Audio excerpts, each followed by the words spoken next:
Hello! Eu acho que o último vídeo deve ter o quê? Tem 4 meses, pelo que o aluno me contou. Então, faz bastante tempo.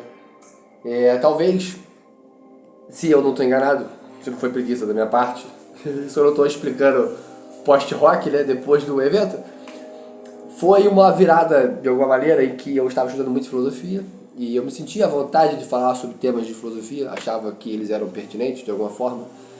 E recentemente eu já não sinto que eu tenho o gabarito para falar deles, nem que eu acho que eles... Pertinentes eles são, mas eu não sinto que eu sou a melhor pessoa para falar sobre eles. E eu não sinto vontade de falar sobre eles, não sinto que eu domino o suficiente. E um dos motivos de eu fazer os vídeos dessa forma, dessa maneira, desse jeito, nesse contexto, é eu querer fazer. No final das contas, é por vontade própria de fazer assim assado. Então, se por acaso eu sentir que eu não corresponde muito, não tem muito a ver, eu não vou fazer. E aí eu fiquei sem fazer. Porém, eu tive recentemente ideias, comecei a pensar em coisas que eu poderia falar dessa mesma forma, espontaneamente. E aí, cá estou eu. Cá estou eu fazendo isso. E como o título desse vídeo sugere, tá aí um exemplo de uma coisa que aconteceu comigo. Que é quando o Fernando Pessoa alugou um triplex na minha cabeça. Ele alugou um triplex na minha cabeça. O meme é muito bom, eu gosto dele, eu acho ele engraçado. Quem não conhece a ideia é a seguinte, né? Alguém dá uma ideia e a pessoa entra na tua cabeça com aquela ideia que ela falou, com aquele pensamento, com aquela ofensa, enfim, seja o que for. E aí alugou uma casa na tua cabeça, alugou um triplex, ou seja, a pessoa não só entrou na sua mente, ela alugou um triplex, ela tá morando na tua cabeça. E eu não lembro exatamente onde foi, eu vou colocar aqui na descrição, porque eu sei que foi no livro do Desassossego, um dos pseudônimos do Fernando Pessoa. Eu não sou tão especialista em Fernando Pessoa para entender exatamente. Eu acho que é a versão mais existencialista dele, mais explain, né, pensando no Baudelaire, aquela coisa assim, a pessoa mais... a bilis negra do Fernando Pessoa, né, o sofrido, o romântico, no sentido original da palavra, aquele desiludido, a forma Coleridge, né, pegando outro romântico, forma Byron, mas quase existencialista também do Fernando Pessoa. Acho que é o Álvaro de Campos, que é o pseudônimo que ele usa no livro do Desassossego. Eu não lembro. Como eu disse, eu não sou especialista em Fernando Pessoa. Mas eu li um aforismo. São vários aforismos, não necessariamente tem uma ordem. Eles têm semelhanças, mas não há uma ordem. E aí vai a dica boa, né? Livros de aforismos são feitos para serem lidos, não necessariamente em ordem, mas às vezes aleatoriamente, de alguma forma, né? Enfim, não há uma narrativa necessária em que o livro vai se explicar no final. Não, isso não tende a acontecer.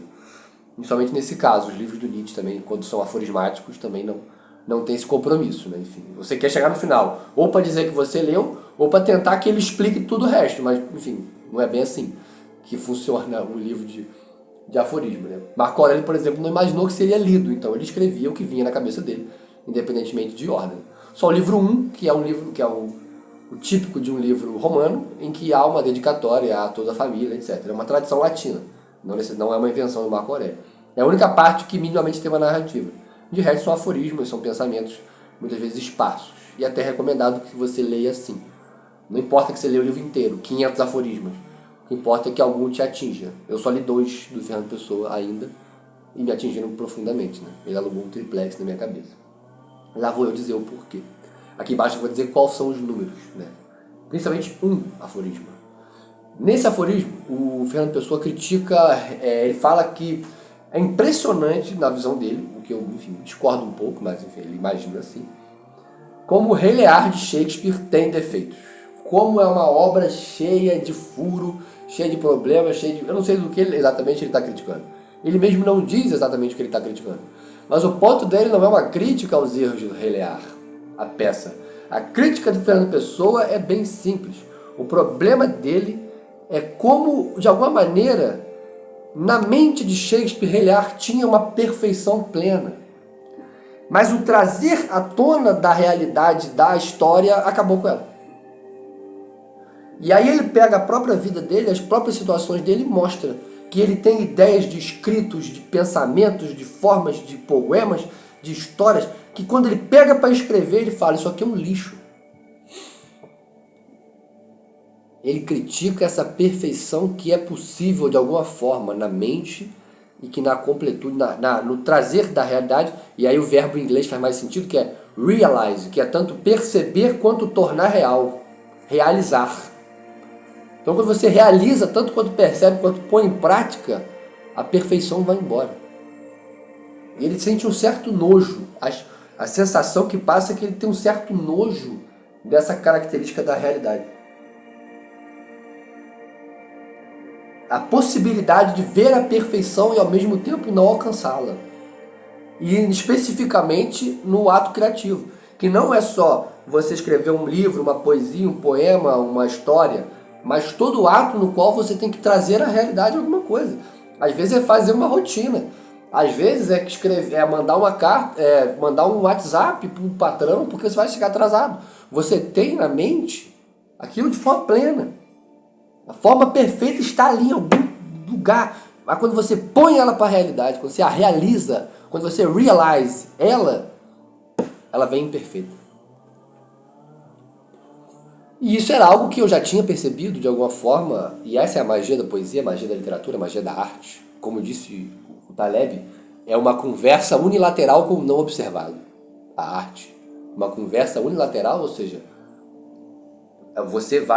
tanto você indo a ela sem resposta, ou ela te mandando uma resposta sem você pedir, que é quando você às vezes percebe depois de muito tempo, ou quando algo surge do nada. Não é um diálogo possível necessariamente, porque a arte não vai te responder. Então, ou ela subitamente te manda informação, ou você vai até ela e espera que isso aconteça. Né? É como a relação com o divino, né? Enfim, ele não responde quando você quer, mas quando ele quer. Mas você pode sempre ir até ele. E com o não observado. A arte vai analisar geralmente aquilo que ninguém viu. E aí uma coisa que era só uma sensação em mim, o Fernando Pessoa destrinchou com uma beleza absurda do uso dele do português. Então, eu já várias vezes fiz isso, já escrevi coisas, já fiz. É quase uma constante. Você pensa num poema maravilhoso, uma rima maravilhosa, aí você põe em prática e você vê, fala, nossa, isso aqui é tão mais feio. Vídeos que eu gravei, eu tinha na minha imagem os frames, as coisas, fotos que eu pensei em fazer, e elas estavam na minha cabeça com uma plenitude perfeita. Aí você põe ela em prática, você não encontra aquilo. Você não enxerga aquilo ali. Agora, ao mesmo tempo, é uma provocação. Porque o aforismo anterior resolve um pouco. Que, se eu não me engano, ele vai dizer que a pior coisa que Deus fez foi nos convencer da perfeição. E a melhor também. Então não é dissolver-se no não vou fazer nada, porque é sempre imperfeito. Mas abraçar essa incerteza, esse paradoxo do ato criativo. Como eu falei, não é sobre arte apenas, é sobre qualquer ato no qual você tem que criar alguma coisa. Criar atividade. A atividade da criação, que vai em qualquer coisa. Alguns têm um senso mais aflorado e mais sensível para formas mais magnânimas de arte, mais de criação, mas todo mundo cria alguma coisa. Então o convite de Fernando Pessoa é um convite a abraçar essa incerteza, dessa possibilidade de que a perfeição de algum modo não é atingida. Nesse ponto ele é perfeitamente platônico, ele trabalha com a mente acessando um local perfeito, de plenitude, e que deveria ser alcançado, você deveria treinar a atingir esse ponto. Você deveria se sofisticar e se refinar, ter a fineza de conseguir talhar o imperfeito, não para o perfeito, porque ele é inatingível, mas para o melhoramento, para o refino. É um convite dele. Se eu penso exatamente como pessoa nesse pensamento, eu não sei dizer. Não trabalharia com um critério de perfeito, eu trabalharia com um critério do que é possível dentro do mundo real com relação à criação. Fazer o melhor de forma sincera, de alguma forma. Nesse ponto eu sou bem mais romântico, né? Eu não estou preocupado com a perfeição da criação. Eu prezo que ela seja uma manifestação autêntica de você mesmo, entendeu? Então, tanto a mensagem que você manda para o patrão porque você está atrasado, quanto uma peça de teatro que você escreveu, um quadro que você pintou, a pergunta é uma expressão de você? Você se censurou em alguma coisa? Você queria ter feito, mas disse para si mesmo que não faria? Tinha alguma linha que você escreveu e decidiu não escrever? Tinha alguma palavra você usou e não queria ter usado? Aquele texto ele te reflete ou ele te esconde? Essa seria a minha preocupação. Esse é a perfeição possível que eu pensaria. Manifestar. Não alcançar uma perfeição que está acima, mas uma perfeição interior, de alguma forma. E enfim, toda vez que eu escrevo, eu não consigo esquecer de como o Fernando Pessoa alugou um triplex na minha cabeça. Bom, enfim, esse é o comentário que eu tinha para fazer. Se por acaso farei outros em breve, não sei. Tem algumas ideias na minha cabeça. Talvez eu faça. See you guys around.